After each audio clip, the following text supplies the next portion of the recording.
Oke, selamat datang. Kali ini kita akan melakukan sebuah perjalanan ya menyelami sains dan gimana sih rasanya menghadapi perubahan iklim dari sudut pandang seorang ilmuwan bumi. Soalnya ini bukan cuma soal data loh, ini tentang apa artinya mengetahui, merasakan, dan hidup di satu-satunya rumah kita yang terus berubah. Kita mulai dari sini, karena ini adalah inti dari semuanya. Perubahan iklim itu bukan masalah akademis yang jauh di sana. Buat para ilmuwan, dan ya, buat kita semua, ini masalah yang sangat-sangat personal. Ini cerita kita bersama, di satu-satunya planet yang kita punya. Nah, ini dia pertanyaan yang mungkin sering menghantui para ilmuwan iklim. Mirip seperti Cassandra dalam mitologi Yunani yang dikutuk bisa melihat masa depan tapi nggak akan pernah ada yang percaya. Pertanyaan ini jadi panggung untuk pemahaman mendalam yang akan kita bahas bareng-bareng. Oke, mari kita masuk lebih dalam. Perjalanan kita ini nggak dimulai dengan kiamat atau cerita seram, tapi justru dengan rasa takjub. Rasa takjub saat kita memahami betapa elegan dan rumitnya cara kerja planet kita ini. Pada dasarnya, iklim kita itu diatur oleh sebuah konsep yang sebenarnya indah dan sederhana, efek rumah kaca. Tanpa ini, suhu rata-rata di bumi bisa mencapai sekitar minus 18 derajat Celcius. Coba deh bayangin, dinginnya kayak apa itu? Jadi, ini mekanisme yang krusial banget yang bikin kita bisa tetap hidup. Cara kerjanya sebenarnya simpel banget. Pertama, cahaya matahari masuk. Kedua, bumi jadi hangat, terus memancarkan panas inframerah balik ke angkasa. Dan ketiga, nah ini bagian kuncinya, gas-gas rumah kaca di atmosfer kita mulai menari. Mereka menangkap panas itu dan menyebarkannya lagi ke segala arah, termasuk balik lagi ke bumi. Tarian molekuler inilah yang membuat planet kita nyaman untuk ditinggali.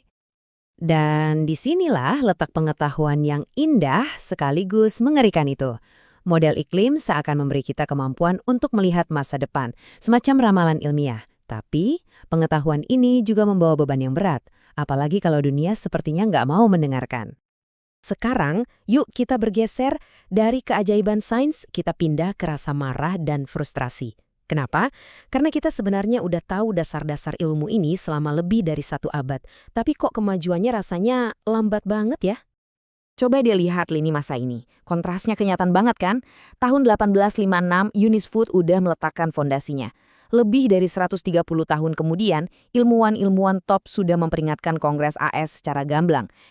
Puluhan tahun setelahnya, kita malah masih melihat penyangkalan teatrikal pakai properti bola salju segala. Dan yang paling bikin geleng-geleng kepala itu ini. Di balik layar, para pemimpin industri sebenarnya sudah tahu. Ini pernyataan dari CEO ExxonMobil tahun 1997. Mereka tahu faktanya. Tapi, cuma 3 tahun kemudian, pesan mereka ke publik berbalik 180 derajat. Pernyataan ini jelas-jelas bertentangan dengan pemahaman internal mereka sendiri. Ini adalah awal dari pergeseran yang disengaja untuk menabur keraguan, sebuah strategi yang akhirnya membentuk diskusi publik selama bertahun-tahun. Dan kalimat ini dengan cerdasnya menunjukkan betapa absurd argumen bola salju itu. Ya iyalah, masih ada musim dingin, jelas masih turun salju. Menggunakan satu kejadian cuaca untuk mencoba membantah tren iklim jangka panjang, itu adalah sebuah kesalahpahaman yang fundamental soal sains.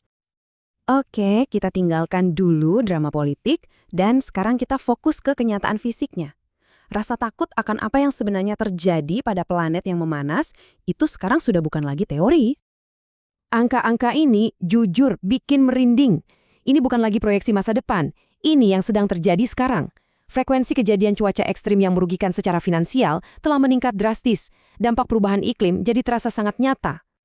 Jadi, poin krusialnya itu di sini. Insiden bola salju tadi itu soal cuaca, kondisi atmosfer jangka pendek. Pemanasan global itu soal iklim, rata-rata jangka panjang dari cuaca.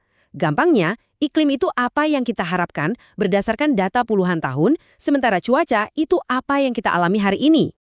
Dan hukum fisika itu jelas banget tentang apa yang bisa kita harapkan dari iklim yang lebih hangat.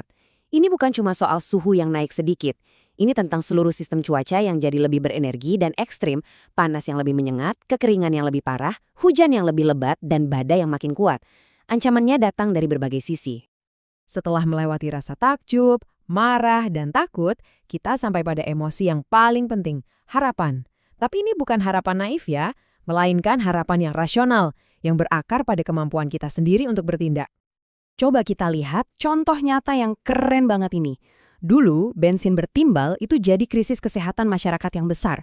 Para ilmuwan sudah mengingatkan, industri sempat menolak, tapi pada akhirnya regulasi dibuat dan dijalankan. Dan lihat hasilnya. Kita berhasil menghilangkan hampir semua timbal dari atmosfer, kita pernah menghadapi tantangan lingkungan sebesar ini sebelumnya. Dan kita menang. Dan bukan cuma itu, kita berhasil lagi dengan masalah lubang ozon. Waktu para ilmuwan menemukan bahwa bahan kimia buatan manusia merusak lapisan ozon, dunia bersatu. Protokol Montreal melarang bahan kimia itu, dan hari ini lubang ozon sedang dalam proses pemulihan.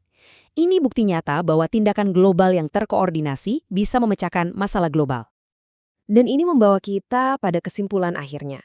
Hukum fisika itu nggak bisa ditawar. Konsekuensi dari menambah gas rumah kaca ke atmosfer itu sudah pasti. Tapi berapa banyak gas yang kita tambahkan, itu sepenuhnya ada dalam kendali kita. Masa depan itu bukan sesuatu yang sudah digariskan oleh rumus, tapi sesuatu yang akan ditentukan oleh pilihan-pilihan kita sebagai manusia. Jadi, pertanyaannya kembali kepada kita semua.